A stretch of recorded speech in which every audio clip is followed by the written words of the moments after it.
Who gon' take it there? Who gon' take it there? Who gon' take it there? Who gon' take it there? Electricity, electricity, electricity, electricity. You know what's in the air. You know what's in the air. You know what's in the air. You know what's in the air. It's possibility. It's possibility. It's possibility. It's possibility. All right, so Taylor Lorenz has been doing a little bit of a media tour after her Wired article came out, basically talking about this company Chorus, which was started by some sort of center-left progressive content creators like Brian Tyler Cohen, as a way to kind of organize the, like I said, center-left, to kind of harmonize and have a sort of concerted message on politics, pro-democracy politics, and that sort of thing. And essentially, Taylor Lorenz's reporting points out that this project is funded by dark money group, the 1630 Fund. So that is a very particular claim. A dark money group is a very specific thing, which is an entity that rich people and whoever can put money into without having to disclose that they put money into it. And then that entity can donate to politicians, political causes, whatever it wants to. And so Chorus is one of the subsidiaries or beneficiaries of this program, the 1630 Fund, and as reported in Wired, Chorus is listed as a project of the 1630 Fund, meaning it's entirely funded by that. So since this reporting has come out, it's been a big controversy on the left. People like David Pakman and other sort of TikTokers, as well as Brian Tyler Cohen, who is the founder of this, have all been caught up in this, trying to explain themselves, some of them making tortured explanations for certain provisions in these contracts. Others like David Pakman and Brian Tyler Cohen are outright denying certain parts of it, saying that Chorus is not restricting what content creators can say, which is a claim that Taylor Lorenz made, and it is not restricting that people can disclose their affiliation with Chorus. So there's lots of claims flying around right now. And Taylor Lorenz has been talking to some people who agree and disagree with her reporting to try to clear some things up, because she is even saying that some people are misinterpreting certain things about the article, and there are claims being made in the public that are not necessarily made in the article. And a lot of the things that these content creators are refuting are actually things that are just kind of out there in the ether and not necessarily things that she said in the article. So she talked to Destiny. I don't like Destiny at all. I don't watch his content much. Anytime I hear about him, I'm usually annoyed or disgusted. I think he's a gross person. Lots of weird accusations flying around about this guy and his personal life, revenge porn, sex pestery, underage girls, you name it. I don't really cover stuff like that. I don't have that much of an interest in it, so I don't cover Destiny much at all. But he is one of the people who has been making a lot of noise about this article being dishonest, this article being this and that. But they talked for a long time, and they talked about the ins and outs of dark money, as well as these accusations that have been levied against Taylor Lorenz, that she's taking money from a dark money billionaire. But we'll get to that afterwards. So just listen to a little bit of what Taylor Lorenz has to say about the reporting here, and then we'll move on. I'm not trying to spend too much time on this. I agree that this type of back and forth isn't the only thing that we should be focusing on. But this question about dark money and disclosure is genuinely very important. And anybody who's trying to downplay that or act like that is not important is not being honest with you. So let's listen to just a little bit of this conversation. Would that be the standard, though, that like if anybody writes a story or makes a claim about a particular company's contract, then that company is always forced to publish their contract to disprove the claims? They could just reach out. No, they could just reach out to Wired and say, hey, you guys misrepresented this, XYZ, and Wired obviously has the contracts, right? So they don't have to do it publicly. They can do it behind the scenes, but they haven't done that either. And so I think that's the thing, is that they have just been unable to refute any of the facts of our story.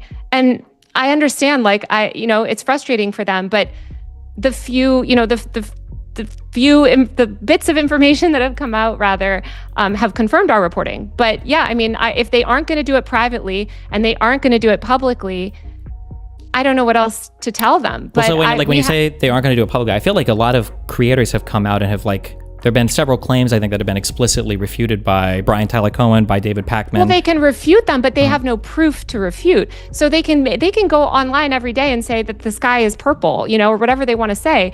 But we deal in facts here, and so we are dealing with the facts of our reporting and the facts of our source material. And so if they provide counter, if they can debunk something, or they could say, hey, that's not what this says. Here's what it says. Of course, sure, Wired is happy to look at that, but if I say have not been able to do that. Let's say that I say that you wrote, I don't know if you're formally hired by Wired or if you do freelance, but if I were to make the claim, Taylor has a contract with Wired and they have a clause saying that anytime Taylor publishes, she has to use the word "and" 47 times in her story. Now you need to disprove that. How would you even disprove that claim? Would you just have to publish your entire employment contract? How would you disprove the claim that there's not a secrecy clause, or disprove a claim that there's not content direction given by the company? I don't even know how you would begin to disprove that claim beyond publishing the entire contract. What are you talking about? Wired has lawyers. They have people that review the contract. And if these content creators want to dispute anything in our story, they can reach out and they can say, hey, here's the proof that shows that this is false.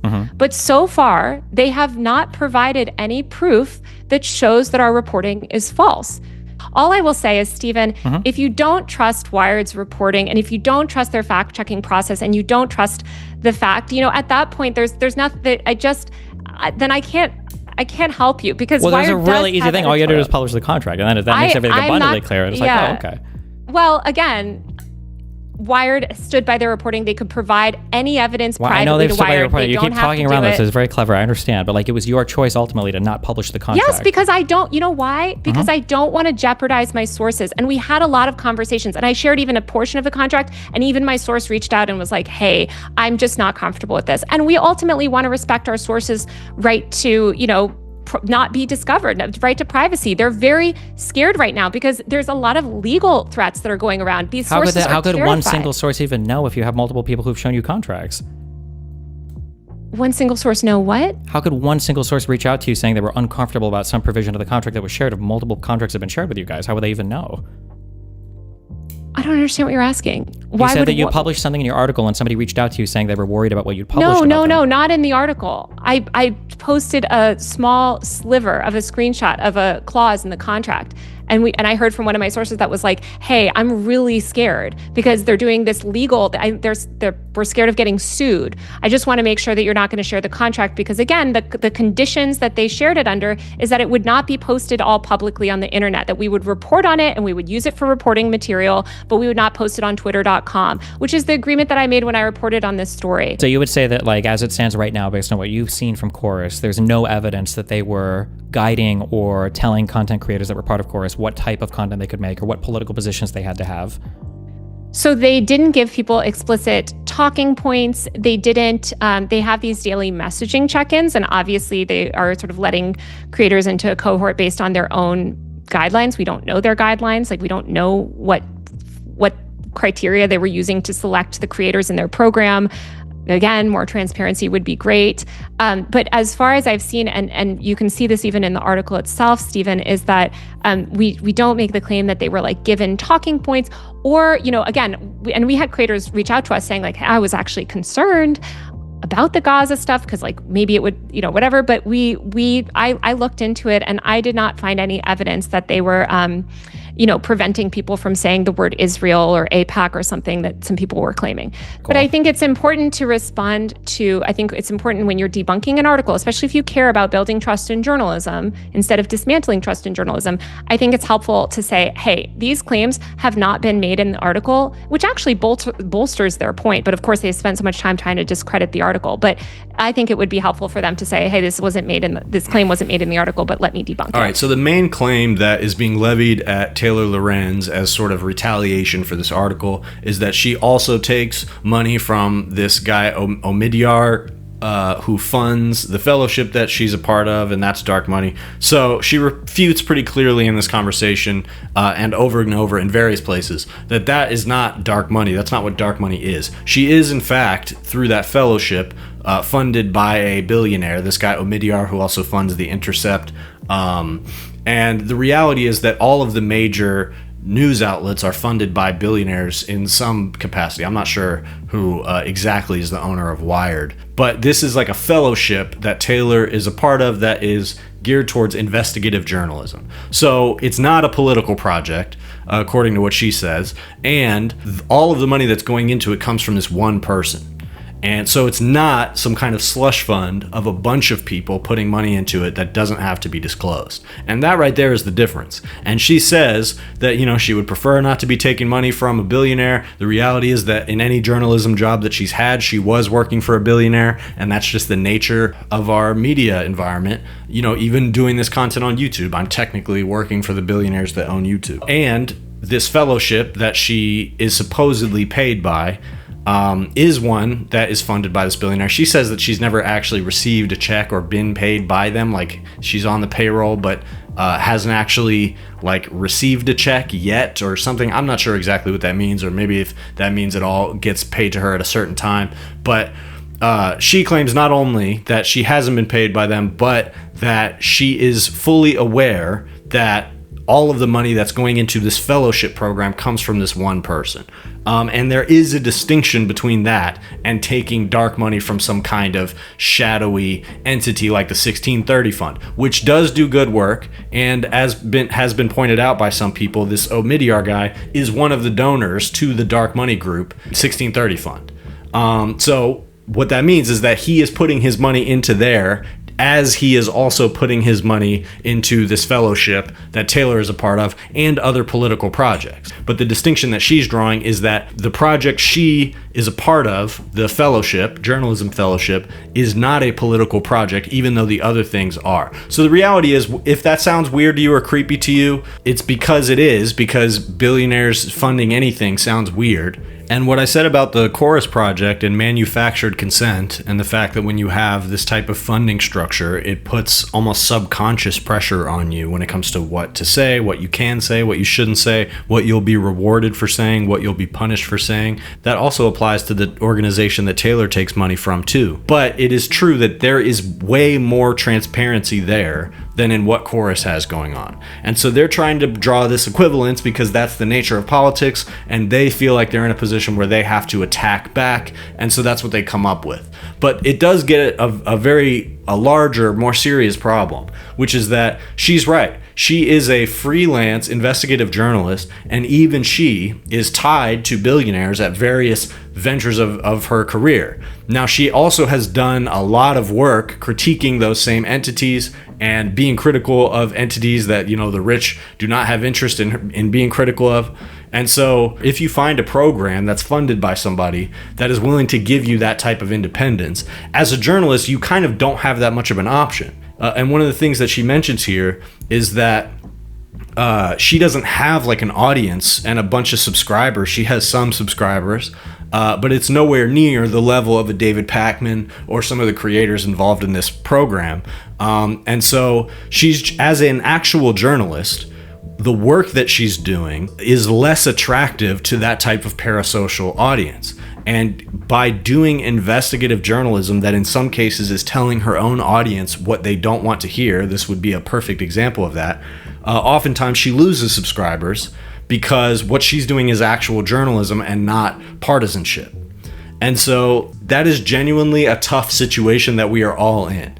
And on a broader level, this is a reflection of the fact that everybody who's trying to be in this media space is at the behest and at the whims of these dark entities, these giant entities, and these individuals who have ungodly amounts of money. But the difference between Taylor Lorenz and her setup and the setup of Chorus and the 1630 Fund is disclosure. There's no disclosure when it comes to who is funding the 1630 Fund, and all we know about the funders of Chorus is that it's the 1630 Fund. So we don't know who's putting money into that.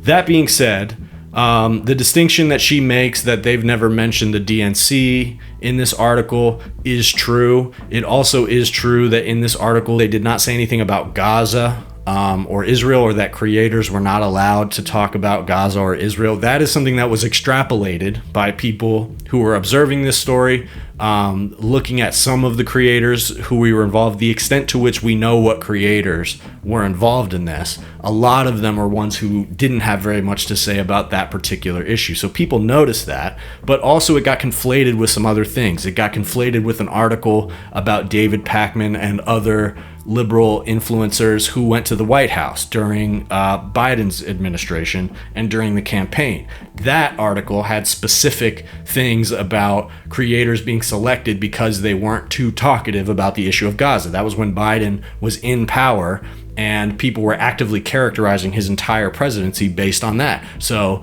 it was clear based on the reporting at the time that the White House didn't want people talking about that to be in the pool of influencers that they were propping up. So David Pakman was in that group, but that is different from this chorus thing. And because of the paywall that ends up on the Wired article, a lot of people who are talking about it didn't actually get to read the real thing. I was lucky that I actually got to read the article, I guess because I haven't read another Wired article this month. But when I went back to reread it, I wasn't able to. But I did actually read the whole thing, and it is correct that creators did have certain strictures about how they would handle putting out content. And essentially the company wanted them to do check-ins about their messaging and to run certain things by them about their contacts, who they were doing interviews with, etc. Some people have refuted that. Taylor Lorenz is saying that that was one of the main things that motivated people to come and talk to her. So in closing here, I'm sure the discourse isn't going to stop, but the most important thing to take away is that nobody has meaningfully refuted what is in Taylor Lorenz's article. That's just the truth, because Wired is a real news organization. So if there's some kind of evidence, some kind of proof that something she's saying is not true, or that she made a claim that is not true, then that can be changed. And it would be changed if you went to Wired, because they don't want to get sued. But that has not happened. So regardless of what these guys are saying, they don't like the reporting. Maybe some of the framing of certain things has been off. I tried not to participate in that when I did my video on it. I think everything I said was accurate about the article. But, misinformation spreads fast. And it's possible that the article was framed in a way that tied this group to Democratic messaging in a way that isn't as explicit as it seems, and because of that, people were able to discredit the article a certain amount because people were saying that that's what the article says, but that's not exactly what the article says. But it's possible that they published it that way because they knew that there would be more intrigue. So anyway, moving on to this Epstein stuff, I just want to quickly update on this real quick because there's a lot going on here. Basically, Congress and the DOJ released a bunch of quote-unquote files, Epstein files, which were all released as image files, meaning they're not word searchable. And a lot of it has been released before. Almost all of it has been released before. So they released a bunch of stuff that was already public. Some of it was new, but almost none of it was stuff that we didn't know. And none of it was substantive about the questions people are asking, which is the client list, who was involved in this, what was the extent of this that we don't know, and why has there been so much secrecy about it. So victims are being given a platform to speak out. They're being given press conferences. And essentially what they're saying is that they're putting together their own list of clients based on their experiences, and they're going to put that out. They're talking to some lawmakers about it, apparently, like Ro Khanna and Thomas Massie on the Republican side is spearheading this effort to release the files. And so essentially these women are saying, if there's no client list that you guys have to release, we can release our own. Who knows what the result of that will be? So far, I think the only mention of Trump that any of these victims that are being public right now have made is that Epstein and Ghislaine would talk about how they were friends with Trump. And they would talk about it openly. So far, that's the only claim that I've heard made by them. The other claim that is somewhat concrete that ties Trump to Epstein is a claim that was made by a Jane Doe that essentially said that she met Trump a bunch of times at parties. This was when she was like, I think 12 or 13 years old. So this was one of the young girls that Jeffrey Epstein had working at this parlor. And this one that accused Trump some years back, I believe said she was 12 or 13 when these incidents happened, that he raped her in a very violent way. And it was like multiple interactions that they had. And I believe that was ultimately retracted. It was on the record, but anonymous. She was a Jane Doe. As far as I'm concerned, Trump is as guilty as they come when it comes to this. As for whether or not we're going to get that information based on what's happening right now and what's being released right now, we don't know. But people like Thomas Massie and others in Congress like Marjorie Taylor Greene and some of these other people who have been hardcore MAGA are still pushing for this. Congress was on recess for about a month, which is why this died down. But now it's back, and there's pressure mounting. So Trump is calling the files irrelevant, which means they're definitely not irrelevant, and we'll see what happens. I think that they've likely been spending all this time figuring out ways to water down whatever information does come out. That's certainly what they did with the files, quote unquote, that we got so far. So I don't know. At this point, it's hard to tell what the nature is of whatever they would have. But what is clear is that everybody who's working for Trump, especially Kash Patel, Dan Bongino, Pam Bondi, but particularly Kash Patel and Dan Bongino, they have clearly learned something about Trump's involvement or how Trump ties into all of this that has scared the shit out of them, and they've responded to it differently. Dan Bongino seems to be cowering and hiding and running from the pressure. Kash Patel seems to have locked in. And I think, anybody who thought that these guys were being hired because they were like real truth seekers is insane. Obviously, they got hired because the way they were talking indicated that they would always protect Trump at all costs. And that's what they're doing. So regardless of whatever happens in Congress, it's likely that these guys are behind the scenes figuring out how to use their spy apparatus to let Trump off the hook. And, it's likely to be a slow motion information war for as long as people are willing to keep the conversation alive. So let's do that.